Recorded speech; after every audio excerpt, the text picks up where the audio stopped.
Oh my God, the guy just like back slammed on the corner of one of these things. You would not get up after that. Yo, look at these gainers that he's doing off the ledge. So casual. I don't care how strong your quads are, you still need to absorb some of the jump before you can just like jump back and hit the same height that you got from the first landing. I am very excited to take a look at this because Vector 1 kind of blew me away with how accurate it actually was for parkour. So far, this seems a little slower, almost like really smooth, which is cool because you can kind of see like the shapes that the athlete is making better. This is like hurtling over fire. I saw the word rail flip on here. I don't know if I would use the term rail flip. That was more of like a front handspring. And I guess if you did a front handspring on a rail, then I would call it a rail front handspring. But rail flip is a little too generic in my opinion. Nice. So far the tech is looking good. I like these slides that he's doing under these like rotating balls of fire. That's still a little ridiculous, that cat-to-cat that he's doing, where he kind of bounces back and forth from the wall. It is a realistic move, but I think he would need a little bit more speed to actually do that. Okay, that was a huge jump. That guy just hurtled over like a 5-foot block. That was actually ridiculous. So when I'm doing parkour, like the equipment that I'm wearing, it's like just something light that I can move in and then a good pair of shoes. We don't wear gloves, or I mean, sometimes I have like a small like satchel backpack that I can wear that I can put my phone and a water bottle and my wallet in, just something really light that straps around my waist. So as I like do parkour, it doesn't bounce off my back a lot. But yeah, we're not wearing gloves or much gear other than just a backpack and some good shoes. So far doing a lot of hurdles. That's a really good climb up technique when he gets up on the top of the ledge. No using the knees or elbows, which is one of my biggest pet peeves in parkour. That was sick. Okay, he just did like a speed vault 360 to another speed vault. That's actually a really advanced move. That's cool. Nice. His tech is good. His tech is really good. I like how when he jumps, he's kind of like putting his arms back behind him for just a moment. You get this cool shot of him with his arms straight back. That's a cool moment. He like bounced off the ground like a frog. I don't care how strong your quads are, you still need to absorb some of the jump before you can just like jump back and hit the same height that you got from the first landing.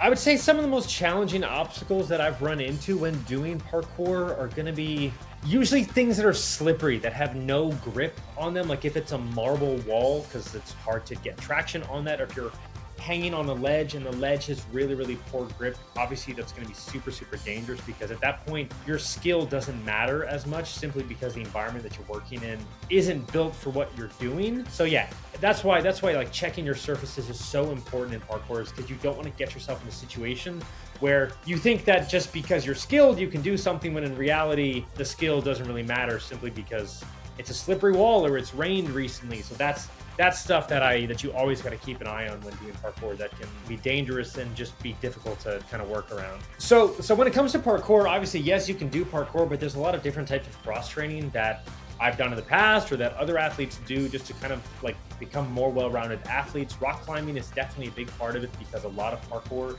you are hanging from things and climbing up on top of stuff. So having the forearm strength and the grip strength and the shoulder strength and the ability to pull yourself up on top of something, that's really important in parkour.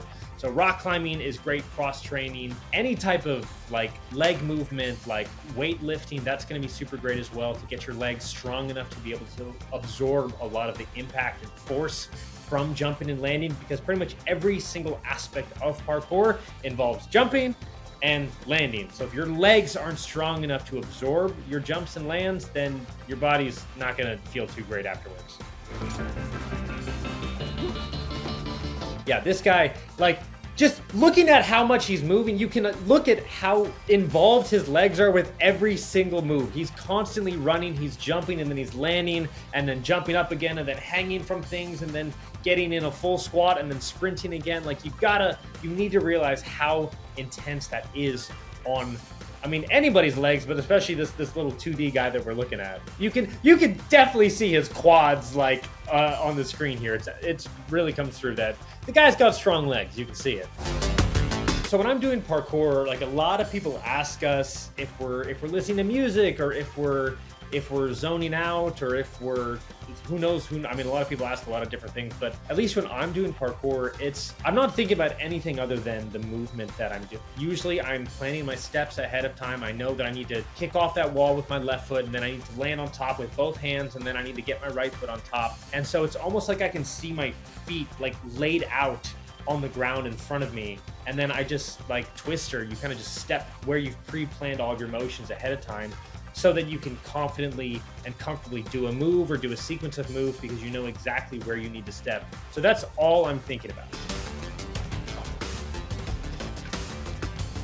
Yeah, this guy is so clean. Like the transitions from every single move, they're so seamless. When he gets up on top of something, you can see that he's usually not landing 2 feet at the same time. He's usually landing kind of staggered, which allows him to kind of connect these moves together really quickly.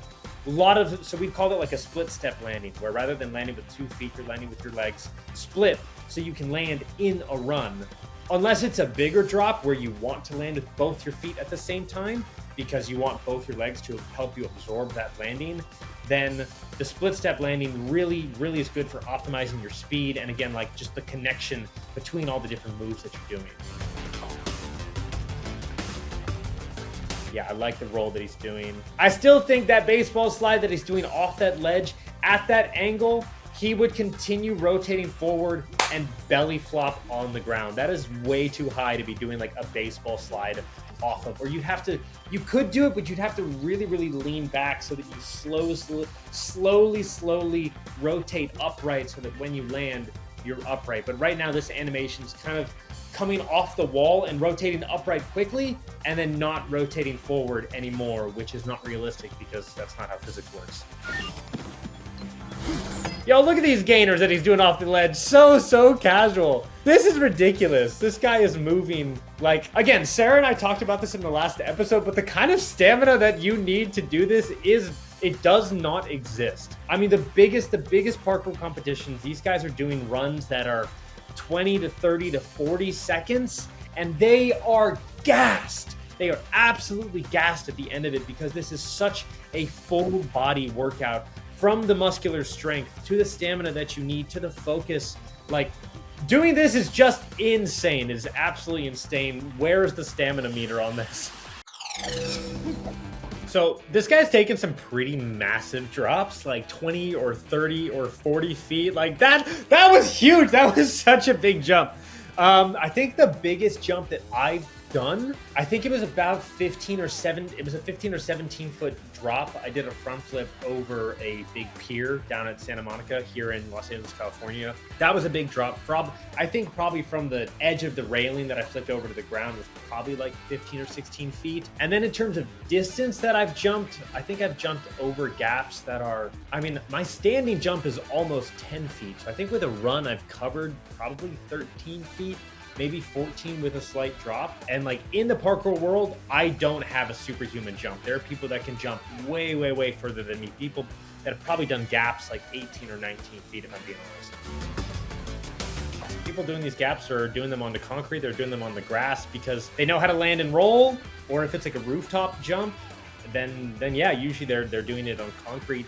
Some athletes, when they kind of scout out a big jump, will bring a pad with them, and then they'll do the jump first with a pad. Then if they feel good doing it onto the pad, then they will move the pad and then do it onto the ground. But parkour athletes are very smart, because if you're not smart, you will hurt yourself. You will not last in this sport. So parkour athletes really know how to work up to things safely and intelligently so that they don't hurt themselves. This guy's being chased by like some robot bats or some bees or something. Clearly they can't do parkour. They can fly, but they can't do parkour.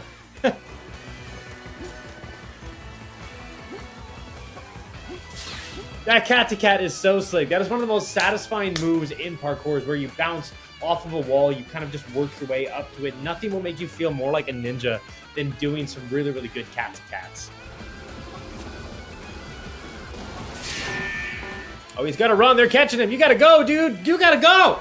These robots are good. Okay, so I guess it's good he doesn't have that stamina meter, because he would have been lost to these robot things by now. That dive Kong is so nice when he's reaching forward with his hands, like his body's in the perfect position.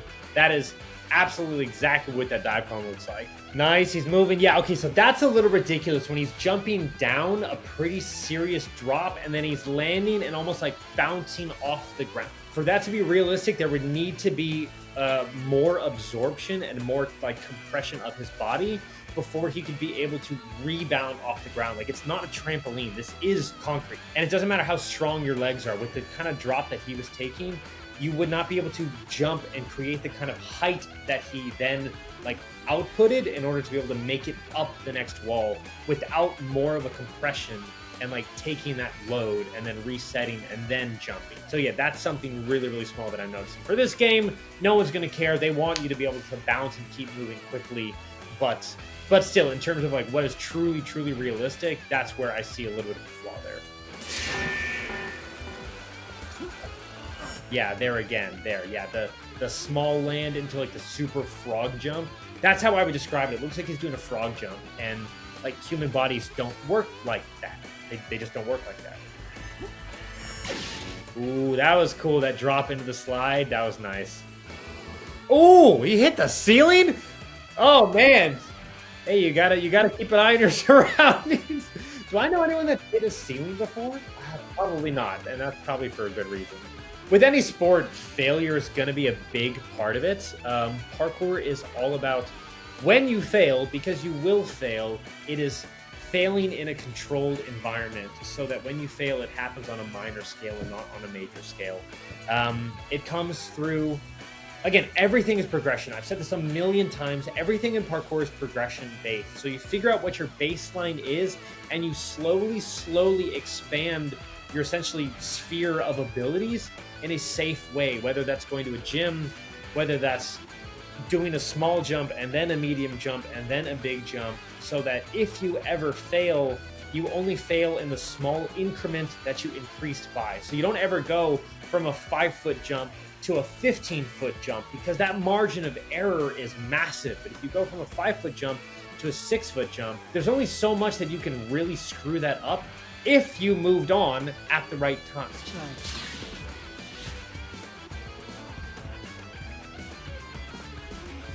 Man, these elevators are so cool. I gotta get one of those. I don't know what I would use it for, but I feel like it'd still be cool to have. I don't have like a 10-story house, so yeah, maybe not a lot of use for these elevators, but that doesn't mean that they're not cool. What is so great about parkour is when you get into this flow state, when you're nailing a line, whether it's, you know, you're going for 10 seconds or 15 seconds or whatever. What is so cool about that is you really feel like this flow state, like everything is just like your water just cascading down rocks. And I think that this game can give you a little bit of what that feeling would actually feel like in real life. Yeah, but my recommendation to everybody is to still, it's always better in real life. So if you get the option to play a video game or to learn parkour, my option is, I always lean to go outside and go actually do something, go learn something and go do it for yourself. Did this guy just run into a wall? Okay, yeah, that's, what is happening? He hit the ceiling. Oh my gosh, that was like a 3-part stunt fall.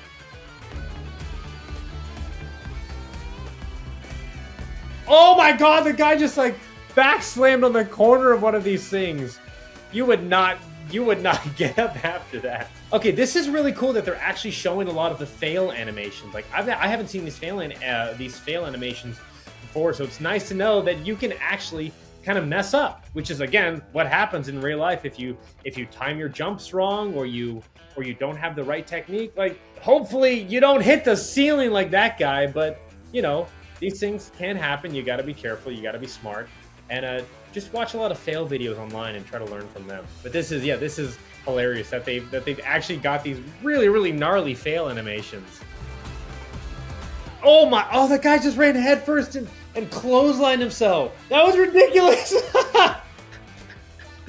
Oh man. Oh wow, that's ridiculous. Oh, I felt that in my solar plexus. He totally just like bodied that corner. He did it again. He did it. He just completely folded himself on that. See, now what I'm thinking is, did they get motion capture performers to have to record that animation? Because if so, that means real people had to do all of this stuff that we're looking at right now in some variation or another. if that's the case, mad kudos to you guys. This is very gnarly. God, oh, ow. Oh, he clipped his shins. Oh, that's the, whoa. I can feel that so bad. That's such a visceral feeling when you hit your shins. I would rate this game in terms of like parkour accuracy, like a 9.5. The accuracy of parkour in this is very, very accurate. Now, whether I would play it or not, like, it's a fun game, but for me, I'm always going to go outside and just do it myself. Thank you guys so much for joining me on Experts React, checking out Vector 2. Again, my name is Omar Zaki. I've got my own YouTube channel called Omar Zaki, but if you want to check out more Gamology stuff, you can check them out on Facebook and YouTube. I've done a ton of really, really fun episodes with them. Other than that, see you later.